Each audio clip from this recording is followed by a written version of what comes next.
Дәстүр туралы түсінік. Жақсы заңың болғанша, жақсы дәстүрің болсын. Халық даналығы. Салт дәстүр әр ұлттың, халықтың діні мен сеніміне, тұрмыс тіршілігіне, ұлттық құрылым ерекшеліктеріне сәйкес ғасырлар бойы жинақталып, өмірдің өзі туғызған ғұрыптардың жиынтығы, қауым мен қоғамда қалыптасқан мінез құлықтың үлгілері. Күнделікті қолданыста бір мәдени топты екіншісінен айыратын және бейресми жолмен реттейтін қабылданған мінез құлық ережесіне немесе әлеуметтік әрекеттерді жөнге келтіретін терминге жатады. Салт дәстүр ұлт үшін өмір сүру қағидасы. Қоғам заңы болып негізделіп, сана, тағылым, тәрбие, тіршілік ережесі ретінде ел зердесіне рухани байлық, өнеге тәжірибесін құраған.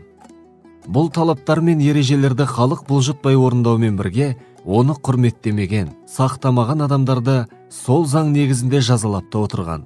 Өткен заманда қазақ қоғамы үшін салт дәстүр бұлжымас заң рөлін атқарды. Мысалы, той, наурыз көже, қыз ұзату, қонақ асы, шашу, ерулік ата салты болып саналады. Салт дәстүрдің ел арасындағы тәлімдік, тәрбиелік, халықтық мәні зор. Халықтың атадан балаға көшіп, дамып отыратын тарихи әлеуметтік, мәдени тұрмыстық, кәсіптік, салт сана, мінез құлық, тәлім тәрбие және рухани іс-әрекетінің көрінісі дәстүр арқылы танылады. Салт дәстүр байлығы мәдениеттің байлығы. Мысалы, ата-ананы, үлкенді құрметтеу, байғазы, көрімдік, сүйінші, кәде сұрау, сәлем беру, ат тергеу, құрдастық қалжың, тағы басқалары салт дәстүрге жатады. Қазақ халқы салт дәстүрге бай. Әдет ғұрып, ишара, ырым тыйым, дағды бәрі осы салт дәстүр көрінісі. Әрбір халықтың әдет ғұрпы бар. Әрбір өркениеттің, әрбір ұлттың өзіндік дүние танымы бар. Түрлі халықтардың тарихын зерттеген ғалымдар жер бетінде ешқашан дінсіз, наным сенімсіз ел болмағандығына анық көз жеткізді. Адамзат түрлі халықтардан, ұлт пен ұлыстан тұрады. Әр қайсысының өзіне тән ұлттық ерекшеліктері, тілі мен дәстүрі, діни нанымдары бар. Мұндай алуан түрлілік Алла тағаланың хикметі. Жаратқан ие былай дейді: әй адам баласы, шүбәсіз, сендерді бір ер, бір әйелден жараттық. Сондай-ақ бір-біріңді тануларың үшін сендерді ұлттар, рулар қылдық. Шынында, Алланың қасында ең ардақтыларың, тақуаларың. Шәксіз, Алла толық білуші, әр нәрседен хабар алушы. Хужурат сүресі 13 аят. Осы аятқа зер салсақ, мынадай қорытынды шығарамыз. Құдай тағала адамзатты түрлі ұлттарға бір-бірлерін танулар үшін бөлген. Бір-бірін тану арқылы олар өздерін таниды, ал өздерін танулары арқылы жаратушыны таниды. Жер бетіндегі қаншама миллиондаған адамдардың түбі бір. Барлығы адам атадан тарайды. Сондықтан да, мұсылмандар басқа ұлттарды көргенде шарапатты аят хадистерге сүйеніп, бәріміздің тегіміз адам ата, ал оның тегі топырақ деп айтады. Адамзаттың Алла тағаланың алдындағы ең қадірлі тобы болып саналатын мұсылман үмбетінің өзі неше түрлі ұлт ұлыстардан құралған. Пайғамбар саллаллаху алейхи уассалям араптан болып, Құран арабша түсті дегенмен, мұсылмандардың барлығы арабтар емес. Керісінше, қазірде арабтар мұсылмандардың азғантай бөлігі болып саналады. Әлемде 2 миллиардқа жуық мұсылман бар десек, соның 300 миллиондайы ғана арабтар. Ал бір Үндістанның өзінде 300 миллионға жуық мұсылман бар. Енді осы мұсылман халықтарының әрбірінің тұрған жеріне, аймағына қарай өзіне тән нәсілдік, тілдік, ұлттық ерекшеліктері бар. Бірақ барлығының діні, танымдық тұғыры бір болғандықтан салт дәстүрлері, мәдениеті ұқсас болып келеді. Өйткені бәрінің наным танымы Құран мен хадиске негізделген. Орналасқан ортасына, табиғатына қарай әрбір мұсылман халқының өзіндік айырма белгілері, мәдениеті, тілі бар. Шариғат бұл айырмашылықтарды теріске шығармайды. Керісінше, заманы мен мекеніне қарай пәтуалардың өзгеруі мүмкіндігін ескертеді.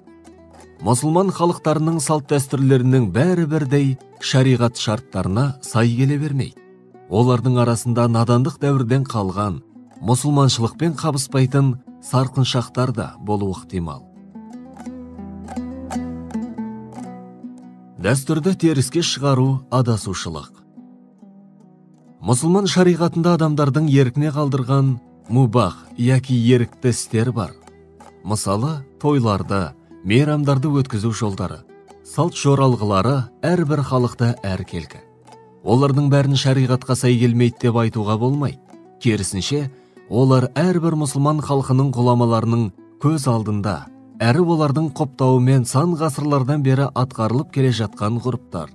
Сондай ұлттық ерекшеліктерге, тілдік ерекшеліктерге қарсы шығу, оларды дәл арабтардікіндей етуге тырысу барып тұрған надандық. Өйткені адамзаттың ұлт ұлысқа бөлінуі, аталмыш аятта айтылғандай, жаратқанның өз жаратылысына бекітіп берген мызғымас заңы. Ал жаратылыстық қағидаға қарсы шығу қасаңдыққа шалдыққан шала сауаттылардың ісі. Қазіргі қазақ қоғамындағы діни білімге деген құштарлық әсіресе жастардың арасында басым. Әр мешітке келушілердің негізгі бөлігі де солар. Сондай-ақ, нақтылы діни білім алғандардың көпшілігі жастар. Ал жастар ғұмырлық тәжірибесі аз болғандықтан, өзім білемдікке салынып, максималистік көңіл күйге бой алдырып, көптеген қателіктерге ұрынады.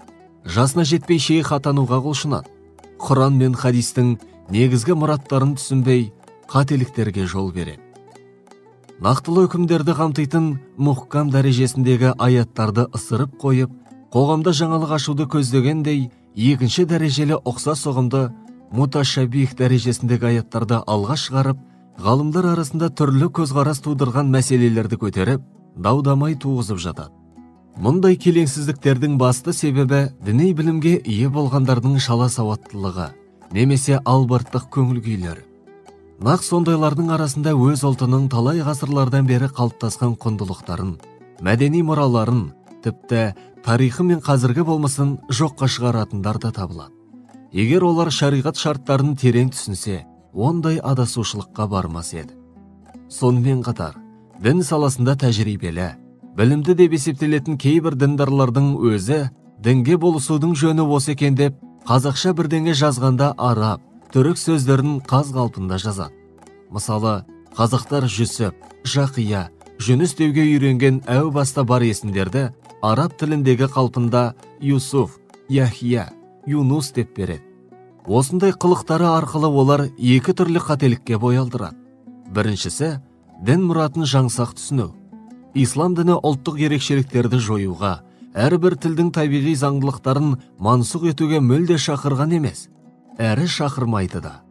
Керісінше, әрбір елдің өзіне тән жағымды әдет ғұрыптары мен қалыптасқан заңдылықтарының сақталуына ерекше мән береді. Олардың екінші қателігі өз халқының тарихы мен ділінен, тілі мен рухани әлемінен бейхабар болуы. Сондықтан ұлтымыздың генетикалық жадында ғасырлардан бері сақталып келе жатқан өзіндік болмысын, дәстүрі мен мәдениетінің тамырына балта шабады. Қазақ тіліне араб не түрік тілінің заңдылықтарын әкеп тықпалап, таза қайнарының тұнығын лайлайды. Сөйтіп, қазақ тілінің емлесі мен грамматикасына ерекше жаңалық енгізгісі келеді. Әрі соларын үлкен абырой, білімпаздық деп таниды. Бұдан асқан бір беткейлік жоқ. Діннің шариғатқа қайшы келмейтін ұлттық әдет ғұрыпты, тілдік ерекшеліктерді теріске шығармайтынына қарамастан, оларды мансұқ етуге тырысу нағыз мәңгүрттің әрекеті. Сондайлардың қазақ ақын жырауларының діни тақырыптағы өлеңдерін өз емлелеріне, сенімдеріне сай етіп, өңін өзгертіп жазатындарына да куә болып жүрміз.